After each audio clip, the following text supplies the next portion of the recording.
आज की कहानी की शुरुआत यूटा शहर की भीड़-भाड़ वाली जिंदगी से होती है, जहां स्टीव नाम का आदमी अपने घर में अपनी सास एलन के अंतिम संस्कार की तैयारी में जुटा हुआ था। जब सारी तैयारियां लगभग पूरी हो गईं, तो स्टीव अपने बेटे पीटर को लेने के लिए उसके कमरे की तरफ गया। उसने उसे उठाया और फिर अपनी बेटी चार्ली को उठाने उसके कमरे में गया, पर वहाँ चार्ली अपने बिस्तर पर नहीं थी। ये देखकर स्टीव की बेचैनी बढ़ गई और वो तुरंत घर से बाहर की तरफ दौड़ पड़ा। बाहर आते ही उसकी नजर आंगन के पेड़ पर बने ट्री हाउस पर गई। वो तेजी से वहाँ पहुंचा, ऊपर चढ़ा और अंदर झांक कर देखा, जहाँ 13 साल की चार्ली शांति से सो रही थी। इसके बाद स्टीव ने उसे जगाया और कहा कि वे सब लेट हो रहे हैं। उसी दौरान घर के बाहर कार में स्टीव की पत्नी एनी पहले से बैठी हुई थी। उसका चेहरा थका हुआ और उदास था। फिर कुछ ही देर में पूरा परिवार अंतिम संस्कार में पहुंच गया। माहौल बिल्कुल शांत और भारी था। एनी आगे बढ़ी और घबराते हुए अपना भाषण देने लगी। वहीं दूसरी तरफ चार्ली बिल्कुल अलग ही दुनिया में थी। वो चुपचाप बैठी हुई थी और अपनी नोटबुक में कुछ अजीब सी तस्वीरें बना रही थी। साथ ही वो बार बार अपनी जीभ से एक अजीब सी टक जैसी आवाज भी निकाल रही थी। लेकिन वहाँ एक और बात भी बहुत अजीब थी कि अंतिम संस्कार में जितने भी लोग आए थे, उनमें से ज्यादातर को परिवार ठीक से जानता ही नहीं था। जिसके बाद अंतिम संस्कार खत्म हुआ और सब लोग वापस घर लौट आए। घर पहुंचते ही एनी बिना ज्यादा बोले सीधे अपने स्टूडियो में चली गई। वहाँ वो अपनी काम के मुताबिक मिनिएचर चीजों वाला एक डायरामा बना रही थी। फिर एनी चार्ली के कमरे में गई। चार्ली बाकी लोगों से बिल्कुल अलग थी और सच में अपनी दादी की मौत से दुखी लग रही थी। तब चार्ली ने उदास होकर पूछा कि दादी के जाने के बाद उसका ख्याल कौन रखेगा। एनी ने उसे समझाया और कहा, मैं रखूंगी। चार्ली का चेहरा फिर भी डर से भरा हुआ था। उसने कांपती आवाज में एक और सवाल किया और पूछा कि अगर आप भी मर गईं, तो फिर उसका देखभाल कौन करेगा। ये सुनकर एनी कुछ पल के लिए चुप हो गई, पर उसने खुद को मजबूत किया और चार्ली को भरोसा दिलाया कि अगर ऐसा हुआ तो स्टीव उसका ध्यान रखेगा। ये सुनकर चार्ली शांत हुई और एनी ने उसे प्यार से सुला दिया। उस रात घर में सन्नाटा था, लेकिन एनी के मन में बेचैनी बनी हुई थी। इसलिए वो अपने स्टूडियो में चली गई और पुराने फोटो एल्बम देखने लगी। जैसे जैसे वो पन्ने पलटती गई, उसकी माँ की यादें और गहरी होती गईं। इसी वजह से वो वहां से जाने लगी। लेकिन जैसे ही उसने लाइट बंद की, तभी अचानक उसे ऐसा महसूस हुआ जैसे उसकी माँ वहीं खड़ी होकर उसे देखकर मुस्कुरा रही हो। ये एहसास इतना डरावना था कि एनी घबरा गई और तुरंत कमरे की लाइट चालू कर दी। लेकिन इस बार वहां कोई नहीं था। उसे लगा ये उसका वहम है, इसलिए वो वहां से चली गई। अगले दिन स्कूल में चार्ली क्लास में बैठी थी, लेकिन टेस्ट देने की जगह वो चुपचाप एक छोटा सा खिलौना बना रही थी। तभी अचानक एक पक्षी उड़ते हुए खिड़की से टकराया, जिससे पूरा क्लास डर गया और हंगामा मच गया। लेकिन चार्ली ने कोई प्रतिक्रिया नहीं दी। वो बस बिना किसी भाव के धीरे से कैंची की तरफ देखने लगी। जिसके बाद वो बाहर गई, जमीन पर पड़े उस पक्षी को ध्यान से देखा और फिर बिना हिचक उसके सिर को काट दिया। इसके बाद उसने वो सिर अपने पॉकेट में रख लिया और ऐसे उठकर चल दी जैसे उसने कुछ गलत किया ही नहीं हो। फिर वो आराम से अपनी पसंदीदा चॉकलेट खाने लगी। लेकिन तभी उसकी नजर सड़क के उस पार गई, जहाँ एक महिला खड़ी थी और वो महिला हाथ हिलाकर उसे बुला रही थी। उसी समय घर पर एनी अपने स्टूडियो में काम कर रही थी, लेकिन उसका मन बार बार भटक रहा था। तभी उसकी नजर घर के उस पुराने कमरे पर गई, जो उसकी माँ एलन का हुआ करता था। वो धीरे धीरे वहाँ गई और अंदर झांक कर देखा तो उसका शरीर सिहर गया, क्योंकि कमरे के फर्श पर किसी ने एक बड़ा सा त्रिकोण बना रखा था, जो पहले वहाँ नहीं था। ये देखकर एनी की सांस तेज हो गई और वो डर के मारे कांपने लगी। इसके बाद एनी सीधे स्टीव के पास गई और घबराई हुई आवाज में पूछने लगी कि क्या वो उस कमरे में गया था। लेकिन स्टीव ने तुरंत मना कर दिया। एनी फिर भी परेशान थी, इसलिए स्टीव ने उसे शांत करने के लिए उस कमरे को लॉक कर दिया। तभी स्टीव को कब्रिस्तान से कॉल आया। उधर से बताया गया कि एलन की कब्र के साथ किसी ने छेड़छाड़ की है। ये सुनकर स्टीव के चेहरे का रंग उड़ गया, लेकिन उसने ये बात एनी से छुपा ली। तभी एनी ने स्टीव से कहा कि वो थोड़ी देर के लिए मूवी देखने जा रही है और स्टीव ने भी बिना सवाल किए उसे जाने दिया। लेकिन सच ये था कि एनी मूवी देखने नहीं गई थी, बल्कि वो दुख झेल रहे लोगों की एक सपोर्ट मीटिंग में पहुंच गई थी। वहां बैठकर शुरुआत में वो चुप रही, फिर जब उसकी बारी आई तो उसने धीरे धीरे बोलना शुरू किया। लेकिन जैसे जैसे उसके शब्द बाहर आते गए, उसकी बातें और भी अजीब और डरावनी होती चली गईं। जहां एनी ने बताया कि उसकी माँ एलन बिल्कुल नॉर्मल नहीं थी, बल्कि वो अंदर से पागल जैसी थी और उसके दिमाग में हमेशा कुछ गलत ही चलता रहता था। उसने कहा कि उसकी माँ चाहती थी कि उसके भाई के शरीर के अंदर किसी और को डाल दिया जाए, जैसे कोई दूसरी आत्मा या कोई दूसरी चीज उसके अंदर भेज दी जाए, और यही सोच उसके भाई के लिए सबसे बड़ा डर बन गई थी। एनी ने आगे बताया कि उसका भाई इस सबसे इतना परेशान और घबराया हुआ था कि आखिर में उसने खुद अपनी जान ले ली। फिर एनी की आवाज और भारी हो गई और उसने कहा कि इसके बाद उसके पिता भी किसी वजह से अचानक मर गए थे और उसे आज तक समझ नहीं आया कि ये सब सिर्फ हादसा था। या फिर इसके पीछे कोई और सच्चाई छुपी हुई थी। तभी से एनी को लगने लगा था कि उसकी माँ के अंदर कोई अजीब सी ताकत थी जिससे वो लोगों को अपने कंट्रोल में कर सकती थी। एनी ने कहा कि यही वजह थी कि वो अपनी माँ से हमेशा डरती रही और जब उसका बेटा पीटर पैदा हुआ तो उसने उसे कभी अपनी माँ के पास जाने ही नहीं दिया, क्योंकि उसे लग रहा था कि उसकी माँ पीटर के साथ भी वही करने की कोशिश करेगी। लेकिन जब उसकी बेटी चार्ली पैदा हुई तो वो लड़की थी, इसलिए एनी ने ये सोचकर उसे अपनी माँ के पास जाने दिया कि शायद इस बार कुछ नहीं होगा। मगर अब एनी को लगने लगा था कि उसने बहुत बड़ी गलती कर दी थी, क्योंकि शायद यही वजह थी कि आज चार्ली इतनी अजीब और बाकी लोगों से अलग बन चुकी थी। फिर अगली सुबह चार्ली अपने कमरे में बैठी एक मैनिक्विन बनाने में लगी हुई थी। तभी अचानक उसकी नजर खिड़की के बाहर गई और उसे एक अजीब सी चमक दिखाई दी जो धीरे धीरे बाहर की तरफ आगे बढ़ रही थी। ये देखकर चार्ली ने उस रोशनी को फॉलो करना शुरू कर दिया। वो कमरे से बाहर निकली और उसी चमक के पीछे पीछे चलती गई। इधर दूसरी तरफ एनी के फोन पर लगातार कॉल आ रहे थे, क्योंकि गैलरी वाला उसकी नई चीजों के बारे में बार बार पूछ रहा था और चाहता था कि एनी जल्द से जल्द अपनी नई मिनिएचर वर्क की झलक भेजे। तभी पीटर भी वहां आ गया और उसने कैजुअली पूछा कि क्या वो स्कूल की पार्टी में जाने के लिए एनी की कार ले सकता है। उसी वक्त पीछे आंगन में चार्ली अचानक रुक गई, क्योंकि उसे ऐसा लगा जैसे उसकी दादी एलन आग की लपटों के बीच खड़ी है। ये देखकर वो अपनी जीभ से वही अजीब टक वाली आवाज निकालने लगी।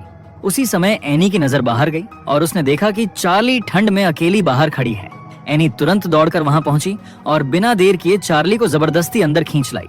चार्ली ने रोते हुए कहा कि उसे अपनी दादी वापस चाहिए, लेकिन एनी ने मजबूरी में उसे पीटर के साथ पार्टी भेज दिया ताकि वो कुछ लोगों से मिल सके और थोड़ा नॉर्मल हो जाए। पार्टी में पहुंचते ही पीटर की नजर एक लड़की पर पड़ी जो अकेली बैठी थी। पीटर उससे बात करना चाहता था, इसलिए वो उसके पास बैठ गया और चार्ली को भीड़ में अकेला छोड़ दिया। चार्ली इधर उधर लोगों को देख रही थी, लेकिन उसे वहाँ का माहौल समझ नहीं आ रहा था, इसलिए वो चुपचाप खाने वाली टेबल के पास चली गई। वहाँ उसने चॉकलेट केक का एक टुकड़ा उठा लिया और बिना सोचे खा लिया, लेकिन उसे ये नहीं पता था कि उस केक में नट्स थे और चार्ली को नट्स से एलर्जी थी। कुछ ही मिनटों बाद चार्ली के चेहरे के भाव बदलने लगे और उसे ऐसा महसूस होने लगा जैसे उसका गला बंद हो रहा हो। वो घबरा गई और कांपते कदमों से पीटर की तरफ भागी। किसी तरह उसने पीटर को इशारा करके बताया कि उसे सांस नहीं आ रही है। ये देखकर पीटर डर गया और चार्ली को कार में बैठाकर तेजी से अस्पताल की तरफ ले चला। अब पूरा अंधेरा छाया हुआ था और सड़क भी सुनसान थी। चार्ली पीछे सीट पर तड़प रही थी और सांस लेने के लिए परेशान हो रही थी। ये देखकर पीटर ने गाड़ी और तेज कर दी, लेकिन उसे नहीं पता चला कि चार्ली ने हवा पाने के लिए अपना सिर खिड़की से बाहर निकाल लिया था। तब अचानक सामने सड़क पर एक मरा हुआ हिरण पड़ा दिखा और पीटर ने उसे बचाने के लिए गाड़ी तेजी से मोड़ी। उसी पल चार्ली का सिर पास के पोल से टकरा गया और उसका सिर कट गया। तभी पीटर ने अचानक गाड़ी रोक दी और वहीं बैठा रह गया। वो सदमे में था और समझ नहीं पा रहा था कि ये सब क्या हो गया। उसने शीशे में देखने की कोशिश भी की, लेकिन वो डर गया और अपनी नजर हटा ली। फिर वो चुपचाप कार लेकर घर चला गया। घर पहुंचकर पीटर बिना पीछे देखे कार से उतरा और सीधे अपने कमरे में चला गया। वो रात भर बिस्तर पर पड़ा रहा और सुबह तक उसी डर में डूबा रहा। फिर उसने बाहर से अपनी माँ की चीख सुनी और उसे पता चल गया कि एनी ने कार में चार्ली की लाश देख ली है। फिर अगले कुछ दिनों तक एनी लगातार रोती रही और अंदर से टूटती चली गई, जबकि पीटर अपने अपराध बोध में घिरता चला गया। कुछ समय बाद परिवार ने चार्ली का अंतिम संस्कार किया। इसी बीच एक दिन एनी अकेले गैराज में अपनी कार के अंदर बैठी थी और चुपचाप चार्ली की मौत का दुख सह रही थी, लेकिन उसने खुद को संभाला और सपोर्ट ग्रुप वाली जगह की ओर निकल गई। मगर वहां पहुंचकर उसका मन बदल गया और वो वापस जाने लगी। तभी ग्रुप की एक सदस्य जोआन ने उसे रोक लिया और उसे अंदर आने के लिए समझाया। जब जोआन को चार्ली की मौत के बारे में पता चला तो उसने एनी के दर्द को समझा और बताया कि उसने भी हाल ही में अपना बेटा और अपना पोता खो दिया था। इसके बाद जोआन ने एनी को अपना नंबर दिया और कहा कि जब भी उसे बात करने की जरूरत हो तो वो उसे इस नंबर से कॉल कर सकती है। जिसके बाद एनी घर आ गई और अपने बिस्तर पर लेट गई, लेकिन एनी को नींद नहीं आ रही थी, इसलिए उसने फैसला किया कि वो चार्ली के ट्री हाउस में जाकर सोएगी। पर एक डिनर के समय एनी का व्यवहार बहुत अजीब होने लगा। वो बार बार पीटर की तरफ देख रही थी और पीटर भी परेशान था, क्योंकि वो स्टेक काटते हुए घबराया हुआ लग रहा था। तभी पीटर ने पूछ लिया कि क्या एनी कुछ कहना चाहती है। पहले तो एनी चुप रही, लेकिन फिर धीरे धीरे बोलना शुरू किया और अचानक गुस्से में आ गई। उसने पीटर पर चार्ली की मौत का आरोप लगाते हुए उसे जिम्मेदार ठहरा दिया। पीटर ने भी पलटकर कहा कि चार्ली को पार्टी में जाने के लिए मजबूर तो एनी ने ही किया था, यानी जितना वो दोषी है उतना एनी भी है। अब माहौल बिगड़ता देख स्टीव बीच में आया और दोनों को रोकने लगा। फिर एक दिन वो आर्ट सप्लाई की दुकान पर गई, जहां उसकी मुलाकात फिर से जोआन से हुई। जोआन खुशी खुशी बताने लगी कि वो एक खुले सेंस में गई थी, जहां उसने आत्माओं को बुलाने का तरीका देखा था। उसने कहा कि वहाँ एक माध्यम की मदद से उसके मरे हुए पोते की आत्मा को बुलाया गया था। इसके बाद जोआन ने एनी को भी अपने साथ चलने के लिए कहा ताकि वो सेंस को पास से देख सके। खैर, जोआन के अपार्टमेंट में उसने एक रिचुअल शुरू कर दिया और अपने पोते से संपर्क करने लगी। वहाँ एक गिलास और एक चॉकबोर्ड की मदद से संदेश आने लगे और एनी ये देखकर डर गई क्योंकि उसने देखा कि चौक अपने आप चल रही थी। फिर जोआन ने उसे समझाया कि वो भी ऐसा कर सकती है अगर वो मृत व्यक्ति की कोई चीज साथ रखे और उसे जोड़ की तरह इस्तेमाल करे। जोआन ने उसे एक रहस्यमयी मंत्र भी बताया और कहा कि ये सब करते समय पूरे परिवार का मौजूद होना जरूरी है। फिर जोआन ने एनी को एक मोमबत्ती और मंत्र वाली गाइड दे दी और उसे घर भेज दिया। लेकिन उसी रात जब एनी सो रही थी तभी अचानक उसकी नींद खुल गई और उसने एक बेहद डरावना नजारा देखा जहां फर्श पर ढेर सारी चींटियां एक लाइन में चलती हुई पीटर के कमरे की तरफ जा रही थीं। ये देखकर एनी भागते हुए पीटर के कमरे में पहुंची जहां उसने देखा कि पीटर का चेहरा चींटियों से ढका हुआ था। ये देखकर वो कांप गई और उसे हटाने ही वाली थी कि तभी पीटर झटके से उठ बैठा और उसने एनी को पकड़कर कहा कि वो फिर से नींद में चल रही है। असल में चार्ली के जाने के बाद से एनी की हालत इतनी बिगड़ गई थी कि वो लगभग हर रात नींद में चलने लगी थी, जैसे उसका दिमाग अब खुद पर नियंत्रण ही नहीं रख पा रहा हो। इसी डर और बेचैनी के बीच एनी ने अपने बेटे पीटर और पति स्टीव को नींद से उठा दिया। फिर उसने जोआन द्वारा दिया हुआ मंत्र निकाला और चार्ली की स्केच बुक को सामने रखकर उसे पढ़ना शुरू कर दिया। उसके अंदर एक अजीब सा जोश आ गया, जैसे उसे यकीन हो गया हो कि वो सच में चार्ली से संपर्क कर सकती है। फिर एनी ने घबराई लेकिन जिद्दी आवाज में कहा कि वो अपनी बेटी को बुला रही है, इसलिए उसे उनके साथ की जरूरत है। ये सुनकर स्टीव ने तुरंत मना कर दिया और उसे रोकने की कोशिश की, लेकिन पीटर ने अपनी माँ की हालत देखकर उसका साथ देने के लिए हामी भर दी। आखिर में पीटर को देखकर स्टीव भी मजबूरी में तैयार हो गया। फिर तीनों एक साथ बैठ गए और एनी ने चार्ली का नाम लेकर उसे बुलाना शुरू कर दिया। लेकिन जब एनी ने बार बार चार्ली को पुकारा और फिर भी कोई जवाब नहीं आया तो एनी और ज्यादा बेचैन हो गई। उसका चेहरा बदलने लगा और उसका व्यवहार धीरे धीरे पागलों जैसा होने लगा। पीटर डर के मारे कांपने लगा और उसकी आंखों में आंसू आ गए क्योंकि उसे लग रहा था कि कुछ बहुत गलत होने वाला है। तभी अचानक एनी के पीछे रखा गिलास गिर पड़ा और मोमबत्ती की लौ एकदम तेज हो गई। तभी एनी की आंखें अजीब तरीके से खुली रह गईं और उसके शरीर की हर हरकत बदलने लगी, जैसे किसी की आत्मा उसके अंदर घुस गई हो। ये देखकर पीटर डर से चीख पड़ा और तभी स्टीव ने तुरंत एनी पर पानी फेंक दिया ताकि वो उस हालत से बाहर आ जाए। पानी पड़ते ही एनी जैसे होश में वापस आने लगी और स्टीव अपने बेटे को संभालते हुए उसे कसकर पकड़ लिया।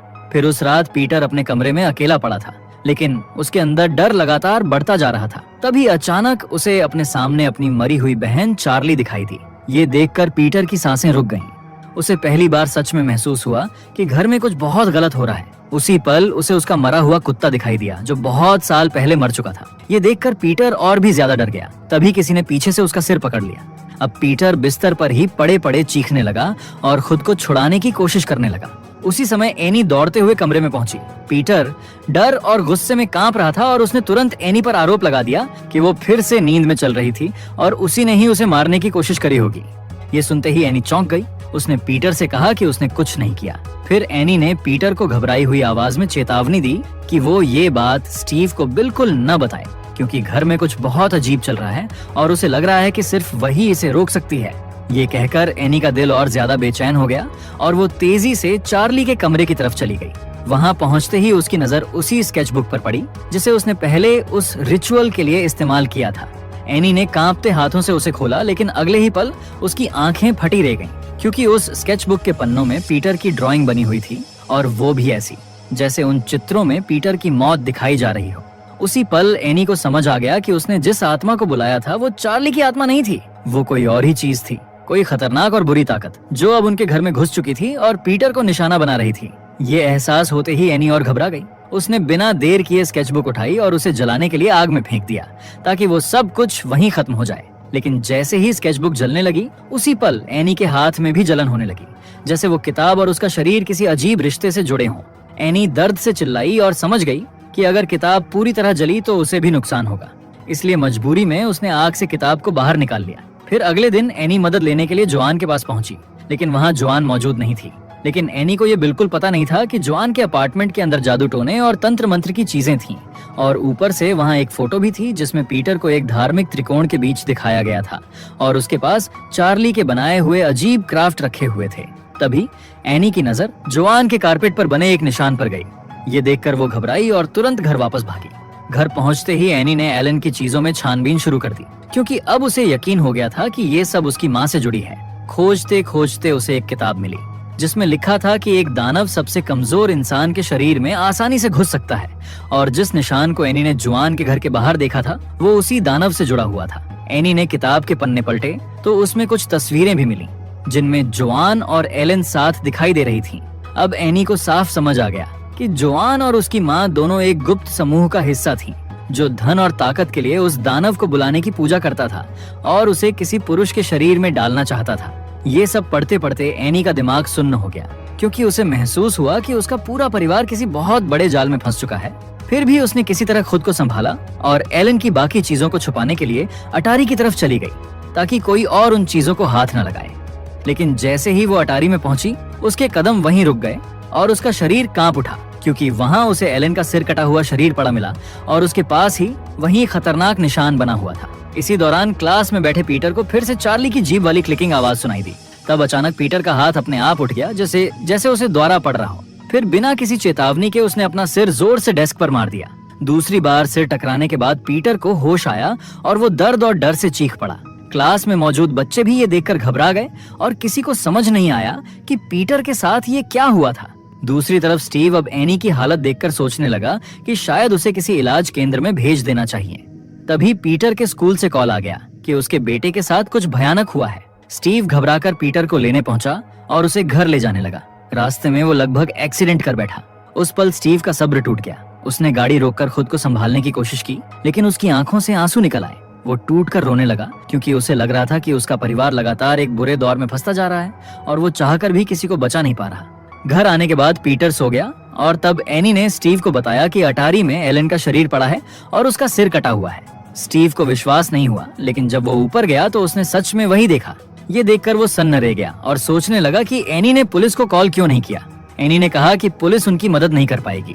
इसके बाद जैसे जैसे एनी ने अपनी माँ, जोआन और उस पूजा करने वाले समूह की बातें बताई, वैसे वैसे स्टीव को लगने लगा कि एनी का दिमाग खराब हो गया था। एनी ने उसे जोआन और एलन की तस्वीरें भी दिखाई और समझाया कि उनके परिवार पर पहले से ही एक श्राप था, और चार्ली को बुलाने की कोशिश के बाद ये सब और बढ़ गया था।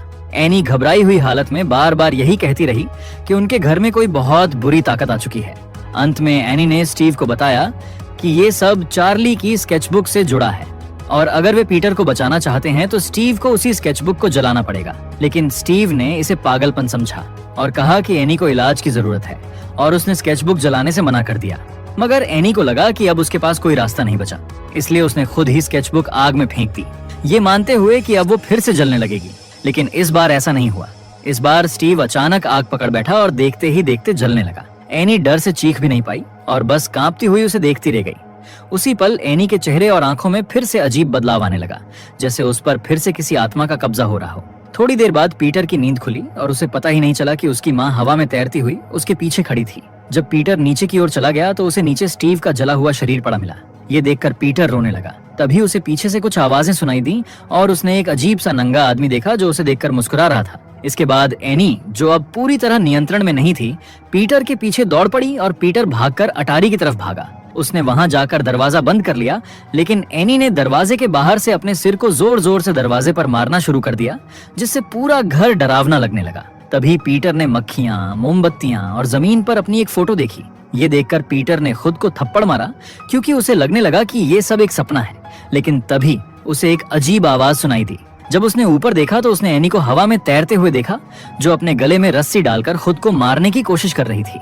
उसी समय पीटर ने 3 और अजीब नंगे लोगों को देखा, जो उसे देखकर बस मुस्कुरा रहे थे। ये देखकर पीटर पूरी तरह डर गया और उसने जान बचाने के लिए खिड़की से छलांग लगा दी, पर जोर के झटके से वो बेहोश हो गया। कुछ देर बाद एक तेज चमकदार रोशनी पीटर के शरीर में घुसी और वो धीरे धीरे होश में आने लगा। फिर उसने देखा कि उसकी माँ का शरीर हवा में तैरता हुआ ट्री हाउस की तरफ जा रहा है और वो भी अपने आप उसके पीछे चलने लगा। रास्ते भर उसे अजीब नंगे लोग देखते रहे। ट्री हाउस के अंदर पहुंचते ही पीटर का स्वागत उन लोगों ने किया जो उसी दानव की पूजा कर रहे थे। वहाँ पीटर ने उसी दानव का एक मूर्ति भी देखा। अब ऐसा लगने लगा मानो वह दानव पीटर के शरीर में घुस चुका हो।